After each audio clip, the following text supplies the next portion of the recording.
Yeah. Well, we had put that in to kind of test things out. It was still in there. Let me go to my page. Okay, we are live. Nope, that's an old one. Sorry.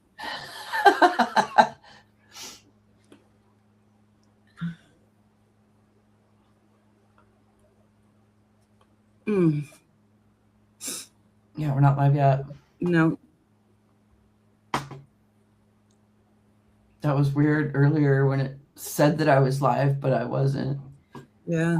I'm live on Twitch and Yes, saw that. Yep, and live on Substack as well. So you are? Why am I not seeing it? Okay. Well, someone's live. Let's see. Are we live on YouTube?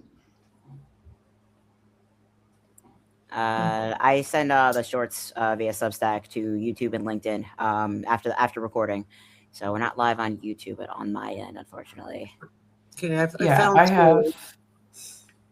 Well, I had connected mine to the YouTube, but it doesn't look like it's going. Do we need to join on Substack or just? Well, if you want to join the chats, you can open it in another tab.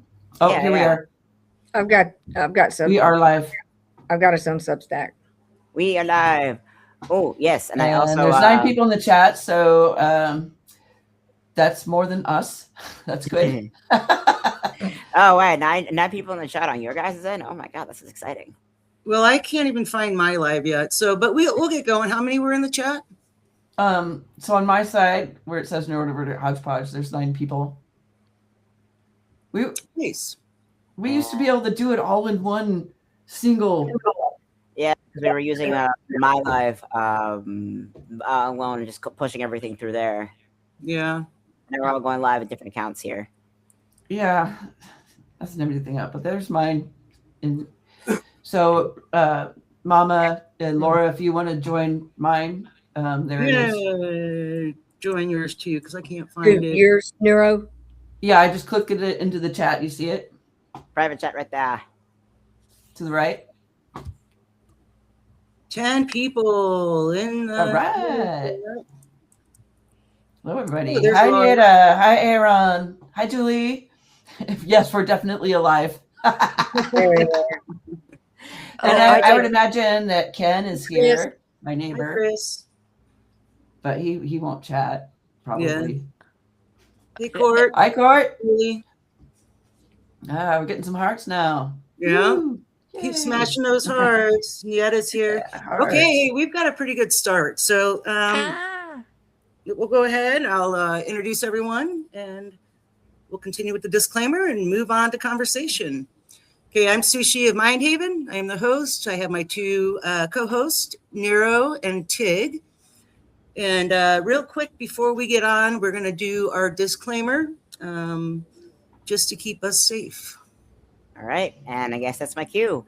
Yes. Hello, everyone, and welcome to Mindhaven. We are a weekly discussion and roundtable podcast to serve as a safe space for discussing mental health topics and conditions with lived experience from our own stories.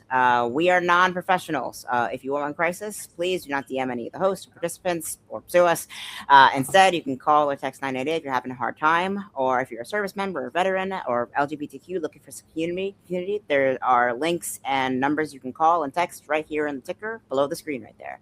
So without further ado, let's get started, shall we?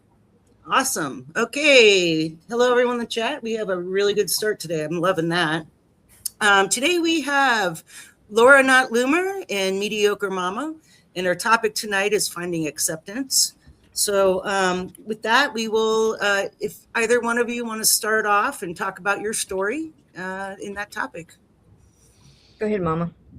Okay, thank you. Thank you all, first of all, so much for inviting us to share your space with you. And also thank you for having this space, because there's lots of professional mental health type areas on the internet, but not so many safe spaces where people can just go and share their own experiences. So I was really pleased to find you, and thank you, Neuro, for inviting us. Yeah, I'm glad you came. And I just want to, before I start, to say that I'm Gen X. I grew up in a generation where we weren't necessarily the kindest with our language. And that's the voice that still talks to me sometimes. That's certainly the voice that got me in and out of alcoholism. And so sometimes I might use phraseology that's clumsy. And I wanted to apologize in advance because I'm trying to become more intentional about the language that I use. But sometimes I forget myself, and I don't want to offend anybody, and I will do my best, and I'm going to be learning for however long I've got left on this planet. Right. Thank you so much. We need more people willing. Yep, that's wonderful. That's wonderful, Mama. Thank you so much. Thank you. Okay. Would we like to, with that, carry on with, hey, and Mama, if you do slip, we all express our feelings and such all that same way. So no worries if something slips out, we don't get offended. Thank you. And our chat is used to that. So I don't know. There's some new chat people in here, and they're probably here following you too. So anyway, with that said, Laura, just be you. Thank you. you. Just be you. So Laura, want to take a minute to introduce yourself? Well, I'm Laura. I go by Laura, not Loomer, not in capital letters, on Substack. And so I am an alcoholic and drug addict, and I've been sober since 1990. January 19th, 1990 was my sober day. So it's been a minute. And the thing I think that helped me the most and forced me to look at what was going on was learning acceptance, because I had none prior to Alcoholics Anonymous. Is where actually I got sober in an inpatient facility, but we were required to attend like 2 meetings a day, and they had them in the facility as well. So it got me sober. It's kept me sober, clean and sober. Alcohol and cocaine were my downfalls, and anything else, anything else I could get my hands on at the time. But cocaine kicked my tail end. Yeah. It really, that was my bottom. And acceptance was my savior. Awesome. Okay, yeah, and with that, our topic tonight is, I think I've already said it, finding acceptance. And so, who wants to speak up first about like going deeper into your story? Well, we've both got to a position of a few days in sobriety. My sobriety dates back in 2nd of May 2004. And we both found a way out of that craziness through the 12-step program of whichever fellowship was appropriate. My drug of no choice was alcohol, but I was perfectly happy to try anything else you put in front of me. It's just, as a nice middle-class British girl, I had to hitch my wagon to the legal one, and that's the God's honest truth. That's why I didn't go any further down any other rabbit holes, because imagine what my parents would say. Yeah. It's all right having a steaming drunk as a daughter, but it's a shame. Oh my goodness, yeah. But English drinking culture, though, that is the massive one. And Laura, I'm not sure where you are would you mind to say like state-wise, geographically? Yes, Alabama. Alabama, yep. That'll do Mm-hmm. That'll do in terms of drinking culture. That'll do it. Yeah, well, I grew up in Tennessee, lived years and years, sober years in Georgia, And now I guess I was born in Alabama, so I made my little triangle and back to roost. I guess here. Moonshine Yes. country in a Wow. triangle. Yeah, right. My father's side of the family is from Back Hill, Tennessee, and we had some moonshiners in the family. Yeah. So. Is it wrong of me to think, wow, that's so cool? It's a fascinating history for sure. Alcoholic. Yeah. I'll That never is not be an hilarious. alcoholic just by the grace of something. I don't drink today. All right. I mean, it's a fascinating story, honestly. But Mama, you actually mentioned something earlier because like you stuck with the legal thing and not the shameful thing. It's interesting how you mentioned that because well, drinking culture across the board.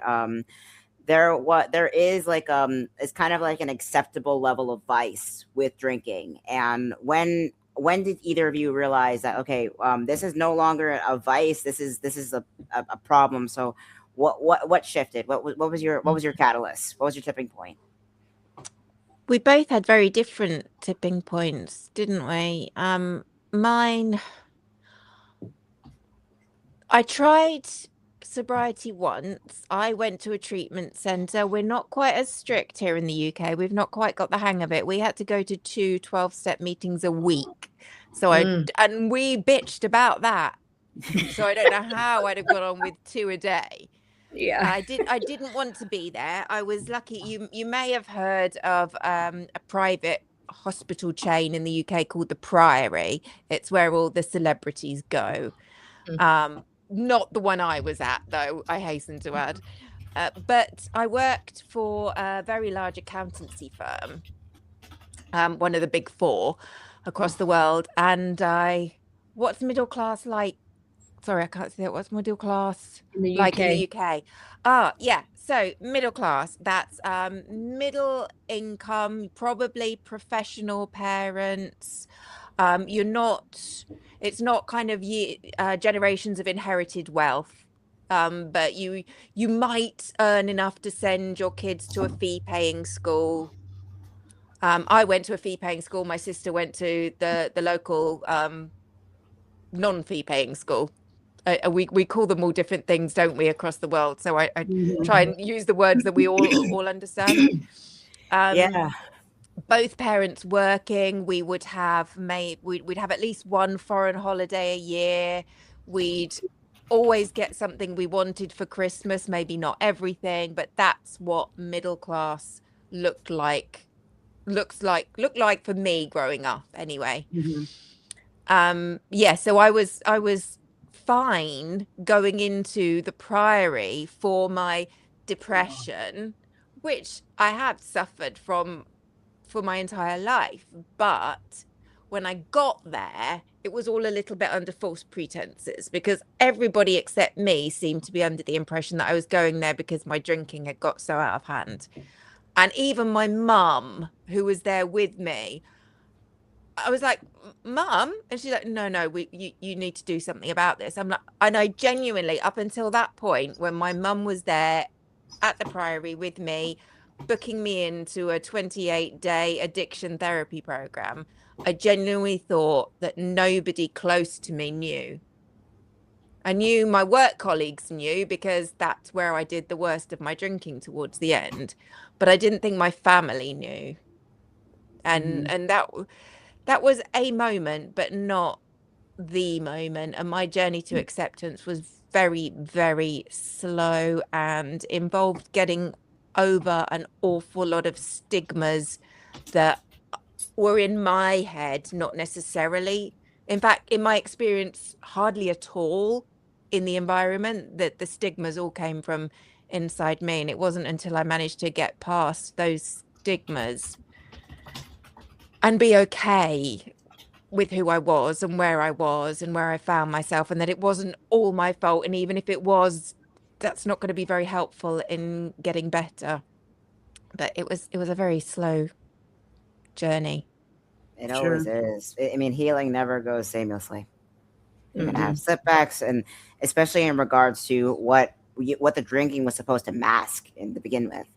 It's you say mentioned that you struggle with depression a lot. It's like what you drink because you're depressed, or were you depressed because you were drinking? And the cycle just goes and goes and goes. Yeah, it's a vicious loop cycle.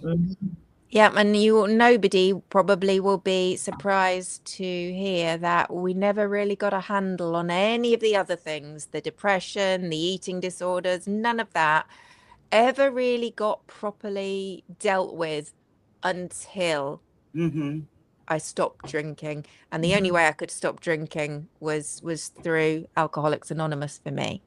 Sure. But it's not for everybody. And I know people have problems with 12-step fellowships, and people have had very horrible experiences. That wasn't mine. It was literally the last resort. There is no way you would have put this nice, intelligent, middle class, well brought up young lady in a room with those alcoholics, for goodness sake. I just wasn't having it. Those alcoholics from the boardwalk. Exactly. I had to come a very long way in seeing things more clearly. I didn't realize how distorted my vision around how we present to other people was, but it was dangerously distorted. Yeah, and that stigma, like, even like, I am not one of those alcoholics, but like the stigma, like the image of what an alcoholic in a British sense was supposed to look like was either a sailor or a stereotypical Irishman. Neither of those things are accurate or good. Oh my God. But in terms of like that stigma, because you said earlier, this 12-step program, 12-step programs were in a way very much still tied to Christian organizations, very much still tied to Christian churches. And that stigma and a lot of those hard experiences a lot of people I have with 12-step programs comes with the fact that we haven't really dealt with the bigotry and abuse and horrible practices that stem from that. And Laura, I want to know your thoughts on that, because do you have experience 12-step programs or in regards to the stigma and coming through with that? I got sober in Alcoholics Anonymous as well. Like I said, I was inpatient rehab. I was inpatient 30 days, I think, and then was sent to what they called recovery residence, which is kind of like a halfway house situation where, you know, three of us, they had apartments. We'd go and try to live in the world. Three of us from, you know, inpatient. Once they felt we were ready, they sent us there. And I was there for 3 more months, I think. I mean, I was going to do this right or not do it at all. And I kind of came in through the back door. I was seeing a therapist at the time, and I was out of control with drinking and using drugs. And like I said, I hurt somebody I cared about deeply. I still deal with that a little bit today, all these years later, in fact. And my amends was to never, ever do that behavior again. And the treatment center that I was in, you know, focused on 12-step Alcoholics Anonymous. I can remember my therapist, once this happened with this person, I contacted my therapist I was seeing at the time, and she said, okay, would you go to this treatment center? And I said, oh, hell no. And she said, would you agree to go to a 7-day codependency workshop? Right. And I said, okay, I would consider that. And so that is how I went. The treatment center had a 7-day inpatient codependency workshop. And so I attended that. And all of the people in that group with me for 7 solid days worked on me. And it was the grace of God that everybody in there almost were teetotalers. I mean, you know, you fill out a thing when you first get there. How much do you drink? How much drugs do you do? And I, of course, lied about what I was using. But even my lie compared to those folks looked outrageous. Like, it was so stark, and it had to be for me. You talk about, you know, the religious aspect of AA being related. There's, you know, they're part of the tradition of AA is that we are not affiliated with any, what is it, religion, sect, denomination, or organization. Or religion. And they have plenty of AA meetings in churches, and some of those do tend to lean towards the Christian flavor. But if that had been me, if that had been my experience, I can promise you I would not have gotten sober. And so thank God it was not my experience. And I was in Memphis. This treatment center was in Memphis. But when I was still in the 7-day program, I was walking up the hall one day and I heard this chanting, like, what the hell is going on in this place? This is weird. And I heard all these people just chanting and couldn't figure out for the life of me what I'd gotten myself into, honestly. And turns out it was the tail end of an AA meeting, and they were reciting the Lord's Prayer. And that's how we end AA meetings. Is we start out with Serenity Prayer and we end with the Lord's Prayer. And that's what I heard was that. And so kind of lost my train of thought just now. In fact, the train kind of crashed. It actually went off the rails. No, it's okay. Yeah. But yeah, religion wise, it was not my experience, because I can promise you, I grew up Southern Baptist, was forced into it by my parents. And once I was old enough to say, no, I'm not going to church. And I didn't want any part of that. I refused to go any longer. And I still today can't walk in a church that I don't feel PTSD. So thank God that, and I didn't have I was honestly, I think I was atheist or agnostic. I'm not sure which, when I came into the rooms, and they said, look, you're going to have to find a power greater than you. It can be the room here. It can be, the group. It could be your sponsor. You have got to come up and understand that there is a power greater than you. And they made me understand that, look, you can define your higher power. Your higher power is yours, and you get to define what that is for you. And it was like, wow, that was like magic. It was so freeing that they gave me permission to define a God of my own understanding. And I'm very sort of possessive of that God. Because it is, my God, and my God understands me, and my God doesn't judge me, and the whole 9 yards. I made my God fit me, and that is how. And that's enough. And it is enough, and it is everything. Actually, it's everything for me. And I found, a spirituality once I could do that I never had before. Right. That's pretty incredible. I was fortunate enough not to be raised in any religion whatsoever. My parents gave us, my sister and I, that option if we wanted to go check out a service. But I happen to identify as an atheist now. I went to enough services to say, nope, not for me. Yep. So, yeah. Too many hypocrites walking around this earth. I couldn't deal with that. Yeah, the zealotry is definitely they're gonna say one thing on Sunday and then the rest of the week. Yeah, that I partially blame the United Kingdom for, because apparently dealing with the religious crazies and sending them on the freaking boat over here where they were not supposed to survive the journey was the more humane decision. You guys would set up bleachers and go set up the bleachers in front of the gallows on a Sunday afternoon. What happened to that? I can only apologize.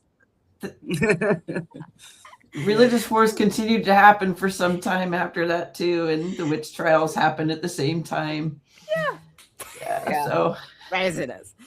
Oh my God! But Laura, you said something pretty important, because I was raised atheist agnostic myself, and I was never like I was never a believer. I wasn't forced into it. I never really had it. I was isolated so badly by my biomusers, my parents.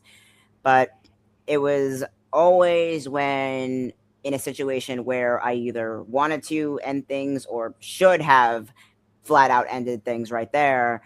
That something happens out of thin air, whether my apartment came in 45 seconds after I've already decided that enough was enough, or when I was tapering off enough psychotropic medications to knock out a schizophrenic hippo and somehow not die from the tapering process. Yes, exactly. I went through that too. Yeah, Mhm. if there is a God, he thinks he's funny. He Yeah. thinks it's funny because death is a cruel mistress sometimes. Yes, it is. Yeah. But at the same time, it's interesting how even if you have that experience, whether you're like have that stigmatized, trying to separate that. Well, I'm not one of the alcoholics, or I don't want to be one of the part of the religious crazies dangling snakes over their faces in church.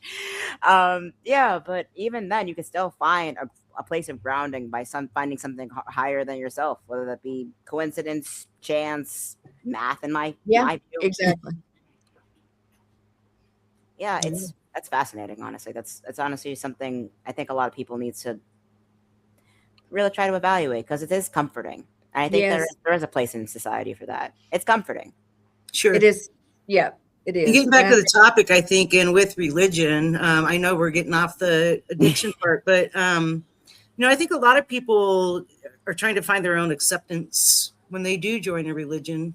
They feel like they don't have any other option, and there's a community there that will welcome them in. And I mean, I live in Mormon country, Yeah, but even so, it's like that's honestly why people are susceptible to things like scams and cults and really dangerous situations, or even like falling into addictions or any of that when they're at their lowest point. When you're in or we're having a hard time, struggling with your mental health, or at a major life transition, you move to a new city.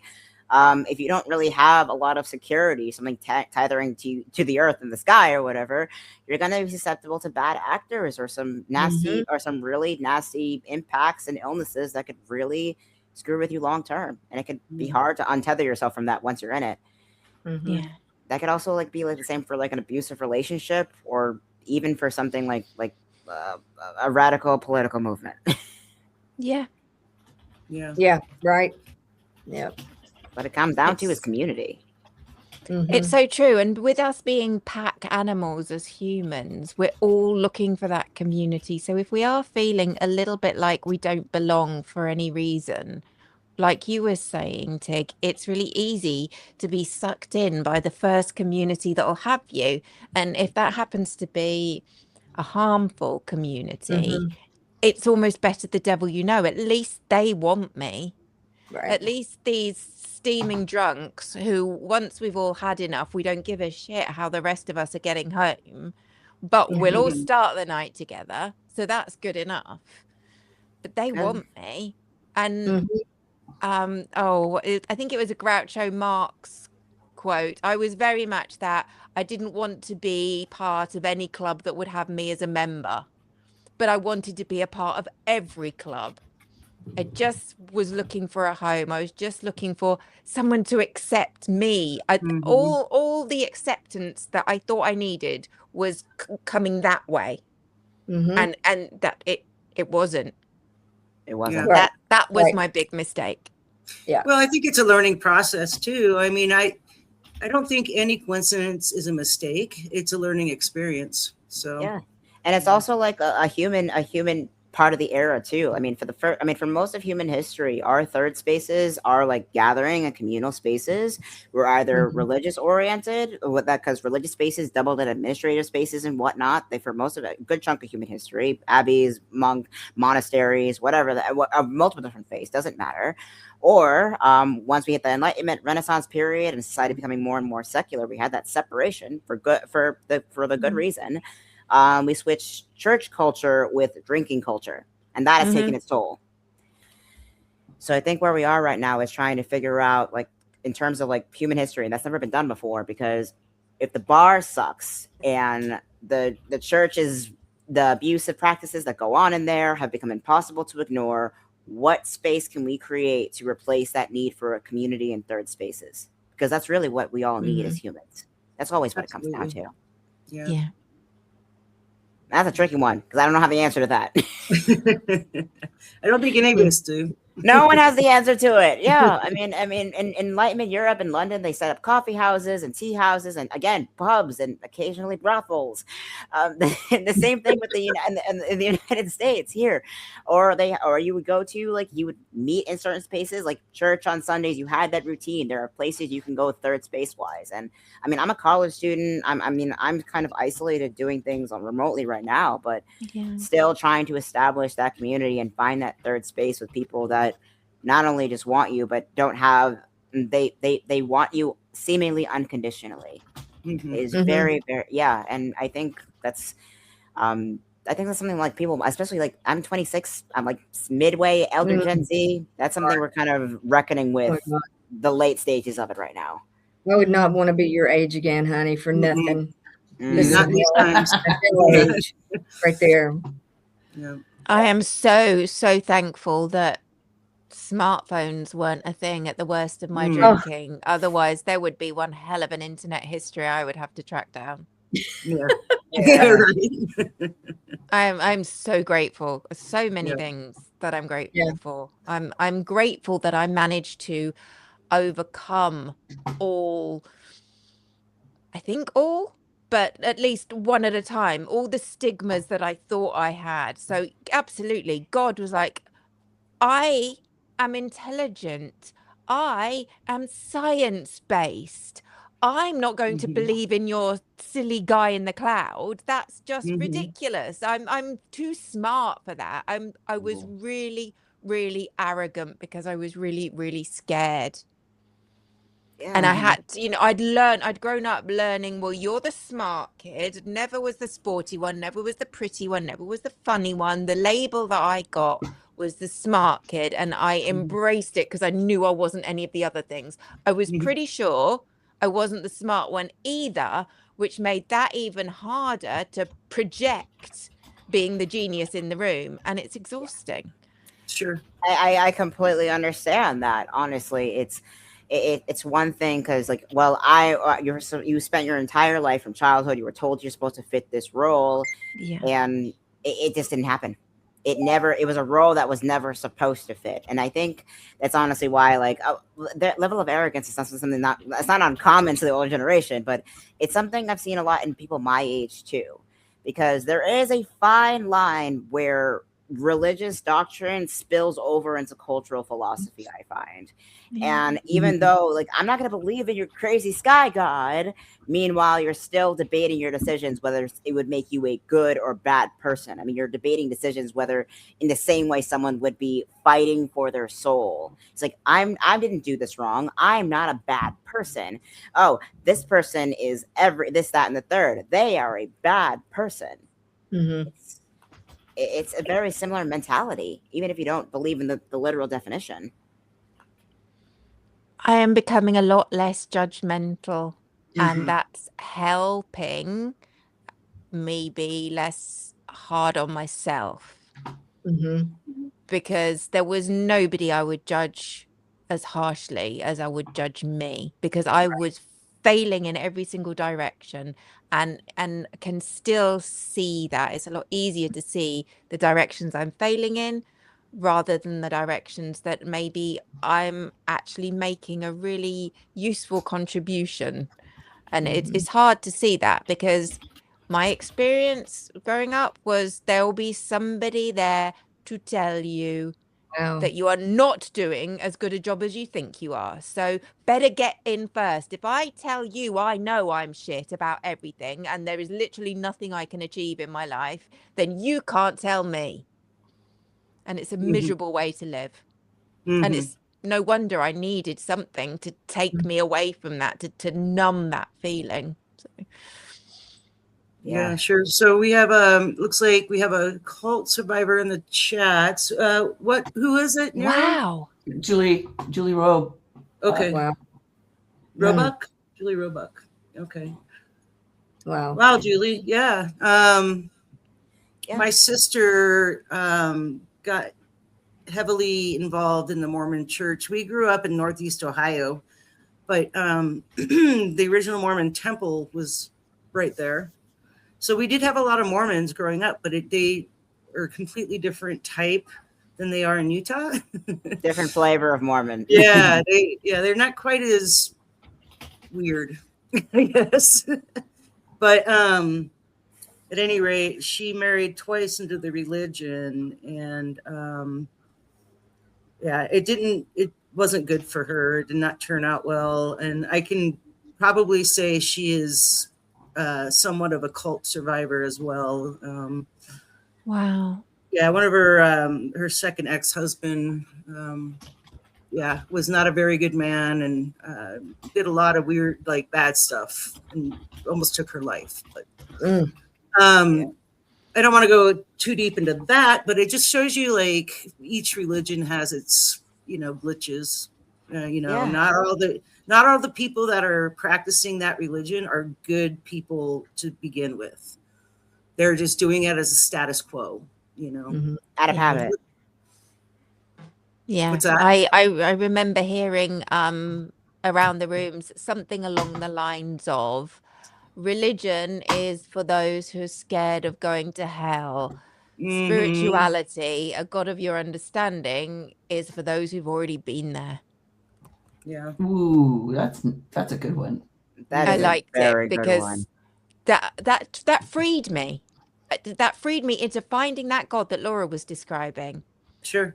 I believe in a God, and it's a God I can talk to, and it's a loving, forgiving, guiding power in my life. And I call it God because that's an easy thing to call it. Right. But I didn't want to have anything to do with those religious crazies, like somebody already said. It's just no. I was a resentment collector when I came in to sobriety. Everything I could find to hate. So I hated the fact that you were all talking about God. Then this is how I was to other people in rooms of Alcoholics Anonymous. I hated the fact that you did this stupid chanting and prayers. I hated the fact that you had rules. I hated the fact that oh god, it's gone out of my head. There was something. I hated the fact, that's what it was. I hated the fact that you were all so fucking happy. Mm-hmm. Excuse me, That but- level of, oh my God. No, exactly. And this is honestly where, like, the line between, like, philosophy, doctrine, and culture, and all that kind of blurs together, because what you just described was my experience being. Okay, my parents used psych wards as a form of punishment for me growing up. They basically, I'm on the autism spectrum. I'm an autistic savant, along with the ADHD in there too. I have a very rare kind of genius in a clinical sense. But with that in mind, like, I was forced back into these DBT groups over and over and over because I liked having a cheeseburger backpack, and I wasn't my parents' perfect child, what they wanted. Essentially, I wasn't fitting the role it was supposed to, which is basically supposed to be a pet for my parents to take care of indefinitely. I was clinically genius, but that role was not meant for me, meant for my brother. And being stuck in this group with the DBT stupid worksheets, oh my God, it was like these. We all just fell off the stage. Yeah, I just noticed that. I wasn't sure if it was my bandwidth or. I'm not entirely. No, I don't happened? see any of us, but I can still hear us. We all fell off the stage. Yeah, off the stage. We exited stage left. Let me remove everyone and see if we can add you back in, because we still have like 20 minutes to go. Yeah, we know, Nieta. We're trying to work that out. It's a tech issue. So Judgment. Let us know if you need us to do anything, because otherwise I'll just be sitting here waiting. Oh, there's Tig. There's Tig. Tig Hey, came I'm back. Yay! Oh, I'm back. Somebody hit a button. No one touched anything. It might be a Keep me might have- away from all the buttons because It I might have have pressed been them me. all. I was trying to enter something into the private chat. It might have been me. Oh my God. But We what was forgive I you. saying? What was I saying earlier? It's We that won't judge you.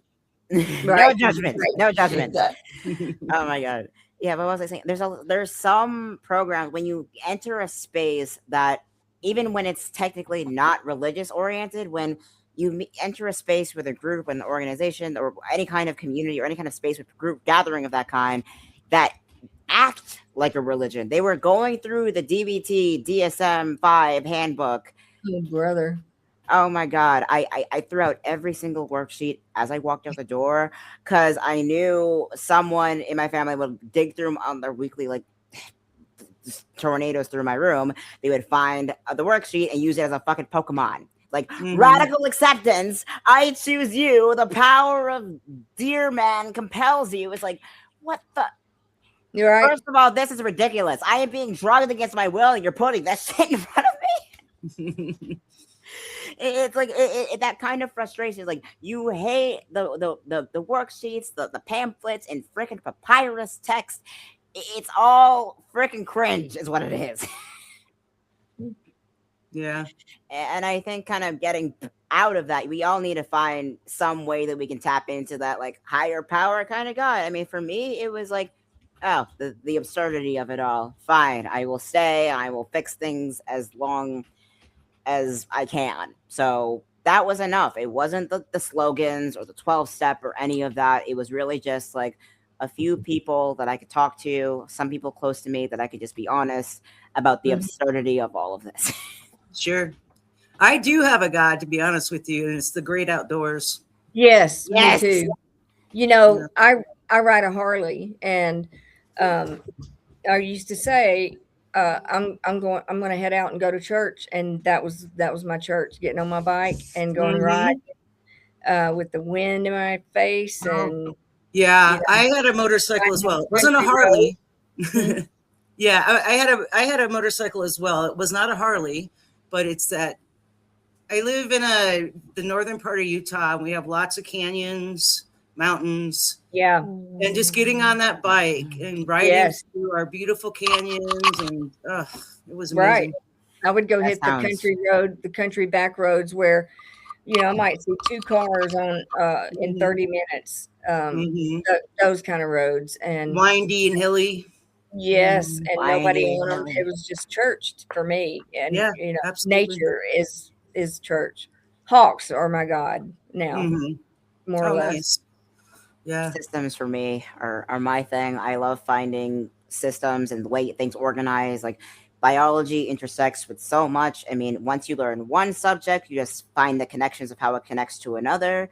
You figure out that my first love was zoology, but then I figured out that, wait, parasites are animals that live inside other animals. That counts. And next thing I know, I'm in the medical field, and it just goes on and so on and on and on. Yeah. So, amazing. Oh, did we address what Summer said? So she wrote, judgment is such a beautiful thing to leave behind. We need it, but only need parts of it. It's lifelong work to understand. The layers of unlearning are terrifying, can be isolating, and are also beautiful. And I just thought that was a brilliant thing to say. That, wow. It's so spot on. Yeah, it did just give me goosebumps. So. Yeah. You know, that was amazing. Growing up, I was always a live and let live kind of gal. I was born that way. Somehow, I don't know how I managed that in the environment I grew up in, but I was live and let live. I'm not going to judge what you do. Just don't judge what I do. Sure. And it's all around us now, you know, judgment. And, you know, I mean, I know I've been judgmental in my time, not saying I never was, but as a whole, I have been a live and let live. And I'm, you know, my best friend's alcoholic, active alcoholic. And she knows I don't judge her, and she knows that where to come if she ever wants to get sober. We've talked about it, you know, and she's dipped the toe in the water kind of thing, but and she knows I would never push her in that direction, but she knows that I'm wide open if she ever wants to. That's beautiful. Yeah. And I think, you know, sobriety is a very personal thing. Nobody can make you do it. You got to hit that bottom yourself.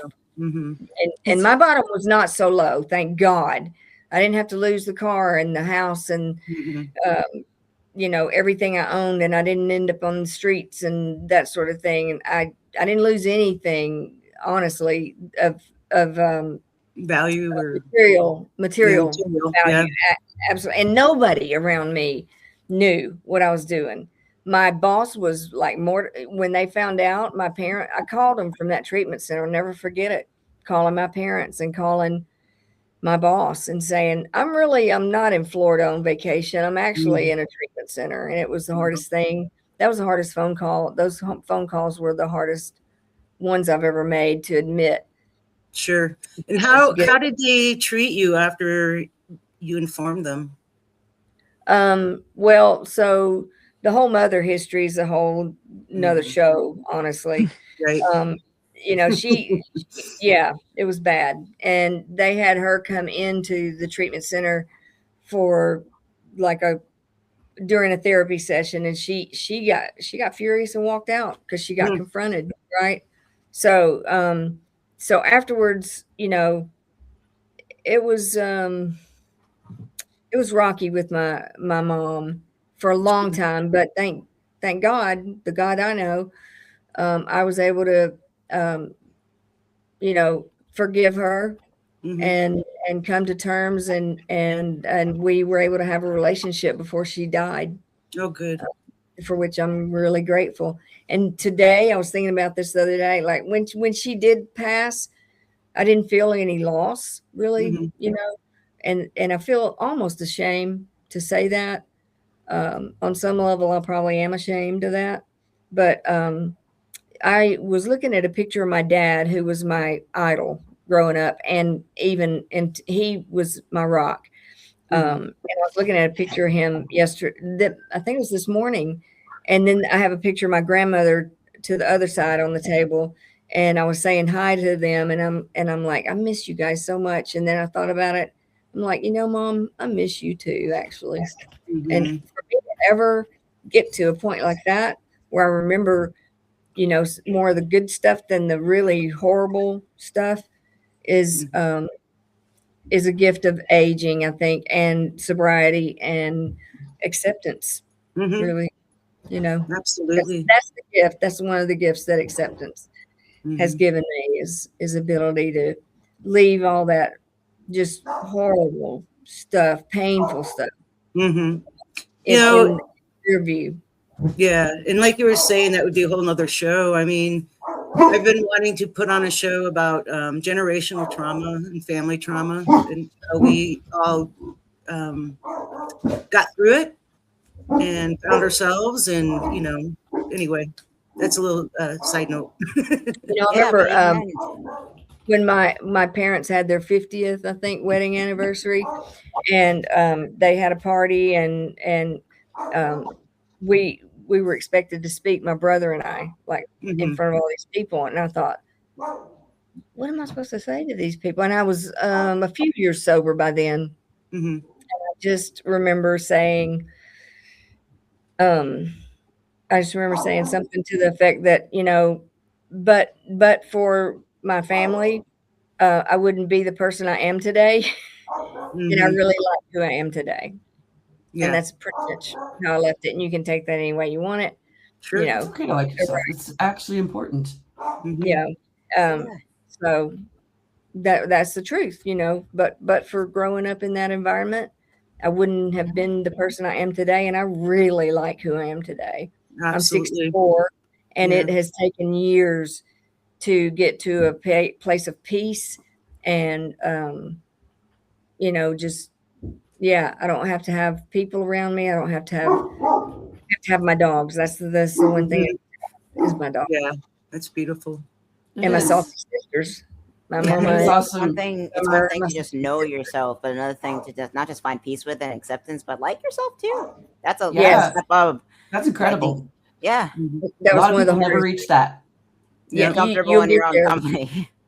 You'll get there, and your age was. I'm telling you, that was one. And I was sober. No, I got sober at 27. I think I spent my 28th birthday in treatment.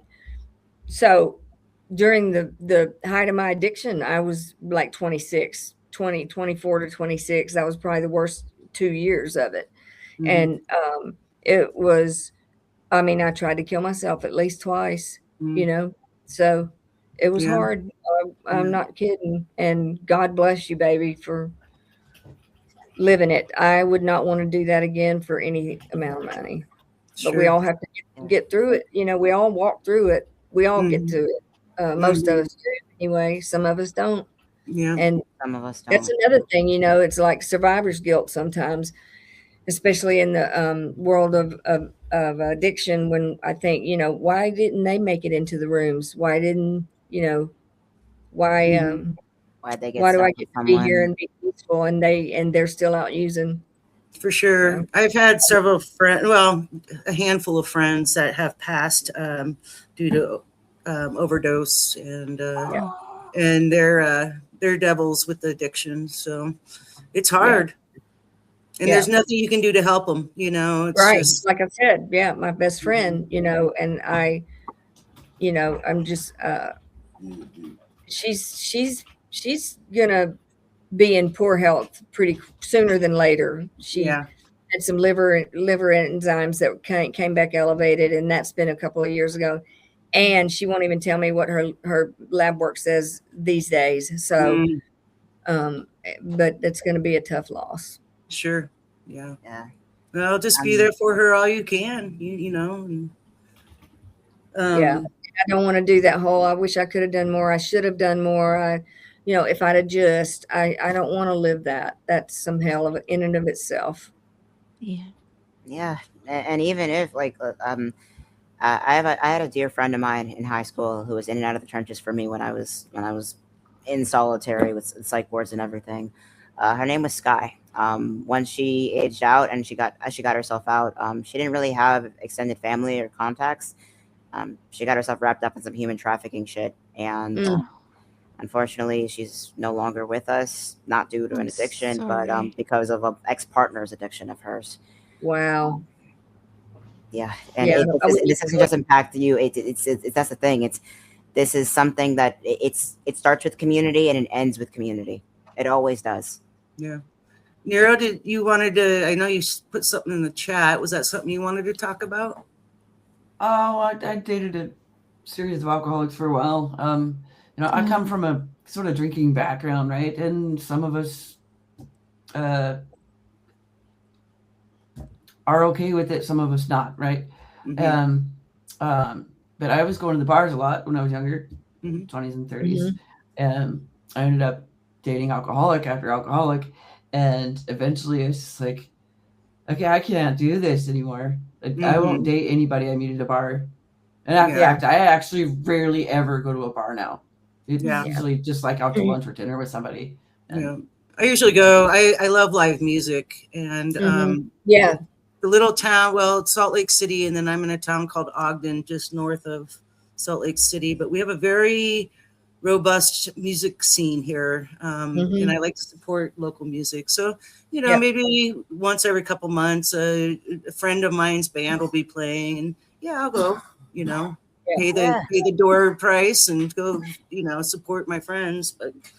Exactly. Honestly, I'm in like lower New York, Yonkers, and one of my friends is a drag queen, love him to pieces. The other is a musician himself, so he does shows, and so I try to get out and see people. If you find there are tribes out there for people. Yes. Yeah. In fact, I was in the bars every night because I had FOMO, fear of missing out. Yep. So I became a bartender because I was like, well, I can't afford this. So I'm like, the only other way to be in the bar every night and not have to pay is just to be behind the bar. So yeah. And after I got sober, I couldn't go to bars for a while, actually, when I was newly sober, but a group of us, including my sponsor, we would decide, hey, let's go shoot some pool, and we'd grow as a group, a sober group, and go drink club soda and and shoot pool, or the live music thing. This was in Nashville, so Nashville. There are a couple dry bars in Portland area. One I live somewhat closest to. It's an up and coming thing. There's more dry bars. There's more mixes. I mean, I will go to like either a show or like a Shirley Temple. Those Shirley Temples are delicious. Yeah, but a bar, I've never heard that term. That's something I'm more familiar with, I guess. With dry bars, it's like a bar setup, but there's no alcohol at all in there. Yeah, That's a way great to feel like concept. the I love mocktails. Recovering alcoholics go to them. Love it. Mhm. Yeah. That's And a also, like, a great lot more idea. young There wasn't people. anything like that back in the day, but Oh yeah, not back then. Even in, you, Laura, you have 10 years on Mama and Me, and so like we're not familiar with that either. I think the the millennials and the younger generations have watched the Gen Xers, especially.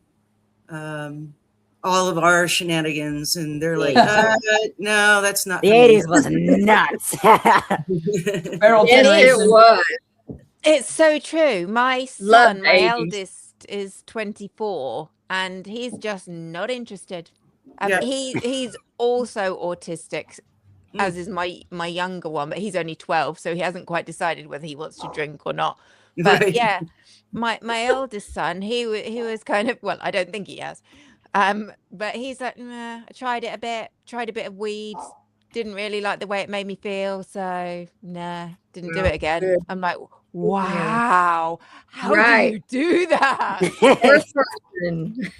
I mean, like, from like, I mean, maybe this is just my perspective. Like, a neurodivergence, like, our brains are already loud. We don't really, and we find ways to calm ourselves down before, like, we even get to like access to like weed or drugs or anything like that. Like, if you have to function in day-to-day life, grow from like birth onward without people Yeah. trying to hang you from the gallows. For being any number of ungrateful, this, that, and the third, you learn to self-soothe very, very early on. And it's like, this feels unnecessary, so you just don't do it. Right. Yeah. That's been Well- part of my acceptance journey too. Sorry, just quickly, because I know we're near the end. Yeah. It wasn't just about accepting that I was an alcoholic. It was about accepting everything about me, the things I'm good at, the things I'm not so good at, and accepting other people that I didn't necessarily understand. So Mhm. I hadn't got a clue what it meant to be neurodivergent when I first found out that my eldest, who wasn't diagnosed till he was 18, so he's had a tough journey. Mhm. And I've had to learn not what autism is, not how these people behave. I've had to learn what works for him in our home, what works for the three of us. Yeah. When he's being an arse, I can tell him he's being an arse. Yes. But when he needs me to stop singing because the noise is going right through him, that's nothing to do with my beautiful singing voice, I hasten to add, then I can just, okay, I hear you.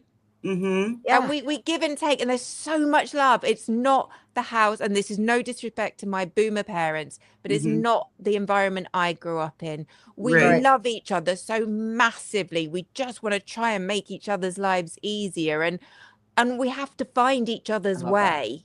That's always what it comes down to. It's like, and that's awesome. Like, you can grow up in families that operate like cults, or you can cultivate families that operate like community.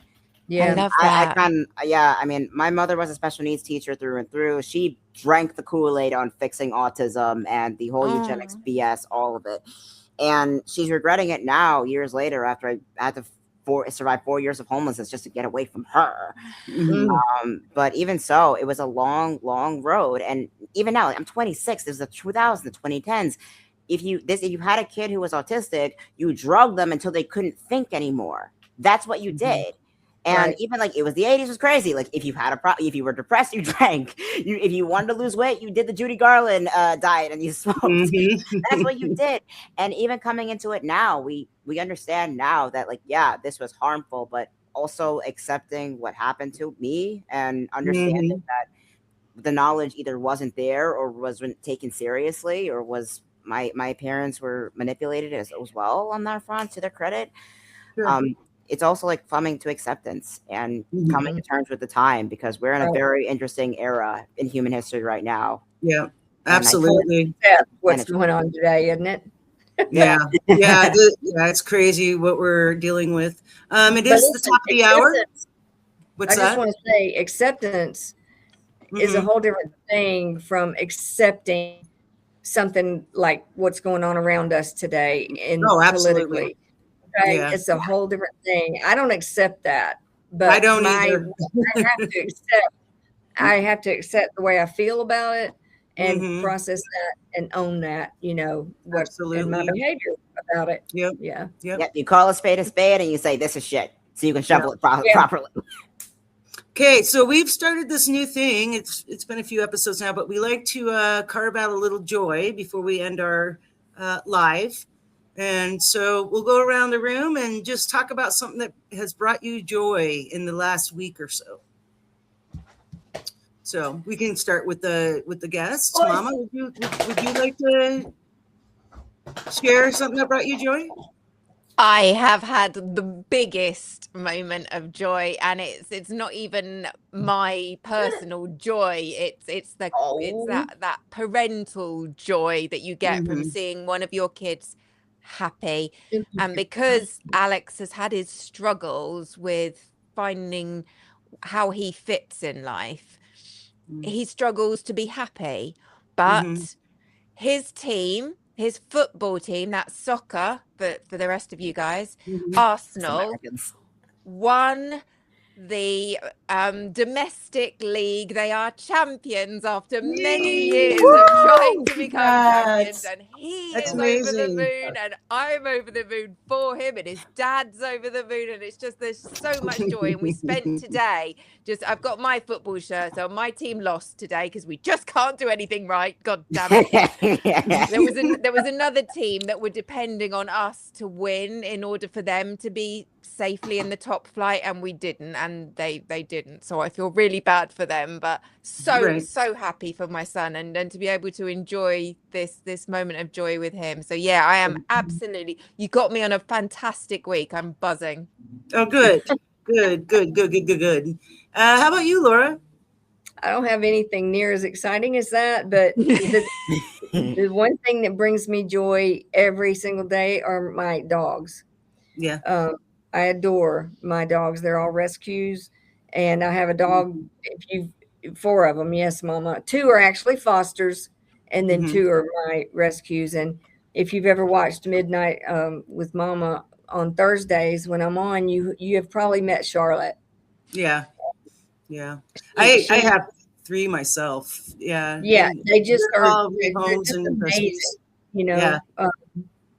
Yeah, they bring me joy every day. Sometimes not as joyful as others, but they can get a little chaotic. That little girl, I found her on a golf course with a fractured back leg. She was running around on three legs, and I felt I was called to rescue this dog and got her. And $6,000 later, they fixed her back leg. I thought she'd lose it. I really don't know how they managed it, but to see that dog outside running zoomies on all four legs is just, that brings me joy. That's amazing. Most people would not fork out that kind of money to save a little creature. I was going to make sure. I mean, if they could save it, when he said, "I think I can save this leg," I was like, "You've got to be kidding!" Because I was a vet tech for some years, and I said, "You kidding me?" Because it'd been fractured for some time, but he did. He saved it, plates and screws, and you can feel it through her skin. But that you would never know it the way she runs her Zoom. I didn't know. I had no idea. Yeah, it depends on the break. Essentially, it's like he's amazing, and she. If she can get through the life she had and forget it, then certainly I can do the same. Absolutely. Well, bless you for that. And not in the religious way. None taken. All right. How about you, Tig? Oh my God. Okay. So with all my journey and everything, I've simultaneously, while emancipating myself, I have successfully overthrown 2 college administrations. You guys know that already. But while I'm on break from college number 2 until next year, I decided to finish my gen eds at SUNY Empire Online. And it turns out that after consolidating all the credits that I have collectively, I graduate with my General Studies Associates in September. Awesome. Yeah, Sweet. that'd be my gen eds. Yeah, that's my academic skeleton key. 64 credits right off the bat. Then I could just literally take those and transfer those to my marketing associates back at college number 2, because I terraformed the crap out of that already. So 32 credits, then 2 semesters, that's it. And then I'm back in with my bachelor's, no scut work or anything of that for my bachelor's required. I can just go directly into capstone and projects, my mentor and my advisor. And I'm looking forward to that because I have designed this. Well, I'm elder Gen Z, of course, and unlike a lot of people my age, I actually well, you know what? I care more about making things better in the long term, even after I'm left this planet, than being right in the short term about some piece of crap online. So I hit the drawing board and I designed a mech suit that will actually, I wanted to market to industrial blue collar work, not to they're not robots or AI to replace them because they need a human pilot, like a mech suit. Think Pacific Rim or Evangelion, something you would actually, or Voltron or Power Rangers, that you can get in, pilot, and do all the heavy lifting stuff for industrial work, whether it be logging, mining, whatever the hell. All of that, I'm trying to work on designing that because if you want to get more people into blue collar work, you modernize the industries at hand. You don't try to do the same thing over and over. I mean, we're not going to bring the good old days back because they don't exist anymore. You have to, if you can't bring things back that don't exist, you have to make something new with what we have already. And what we have thinking, and what we have, the sky's the limit with that. So we can start with mech suits. How cool would that be? Wow. Yeah, love it. Say hi. What about Nero? These guys. Yep. Yeah, man. It's been sunny out and not too hot yet, so I've been able to take them to the dog park a lot more, and they get to run around and chase and bark at cars. And, So cute. today, a funny thing happened. This guy here got his head pooped on by a bird. It's supposed to be good luck, isn't it? What? Yeah, it's in the UK. It's a superstition. If you get pooped on by a bird, it's good luck. Oh my God. I mean, I've been pooped on by birds, but I've never seen it hit a dog's head, especially a dog so small. What did he do? He's just running around. I just noticed the white thing on his head, and I'm like, "Come here, come Or here." he didn't. That was an exceptional aim on behalf of the bird. Okay, that bird, that was a targeted hit. Okay, I refuse to let anyone claim otherwise. Exactly. I was going to say something really offensive about where we need marksmanship like that, but I won't go there. Forget the marksmanship. Let's just go straight to the Grimm's fairy tales and go straight for the eyes. He cleans up well. But yeah, my neighbor called him shithead. Well, he wasn't wrong. No. Yeah. And at least this one likes baths, so there's that. Oh my goodness. The big one does not. Well, I'm going to share mine. Not only do my dogs bring me joy, but my ability to use my mechanical skills to fix things that I couldn't afford to pay someone else to do. Yes. So, for instance, last weekend, it was Saturday, Sunday, Monday, and Tuesday. It took 4 days for me. I had to buy a truck I worked 2 jobs, so I had to buy a truck to help me on my second job. And it's an older one, 1999 Chevy Silverado. They're still easy to work on, but I completely took out the water pump, replaced it, and then did a few other things that needed to be done. It has, in Utah, we have a thing called emissions test, because we have a lot of bad air in Utah. They call them inversions due to the pressure. Anyway, it gets bad. At any rate, it passed emissions. It is now legal, and Yay! She lives. Awesome. And her name is Bertha. On my Jeep, so I know. What's your name again? Bertha. Bertha. Oh, I love that. Love it. Gorgeous. Yeah. Okay, well, we are over time, but that's okay. This has been a lovely conversation. I would like the two of you to pitch yourselves and where people can find you.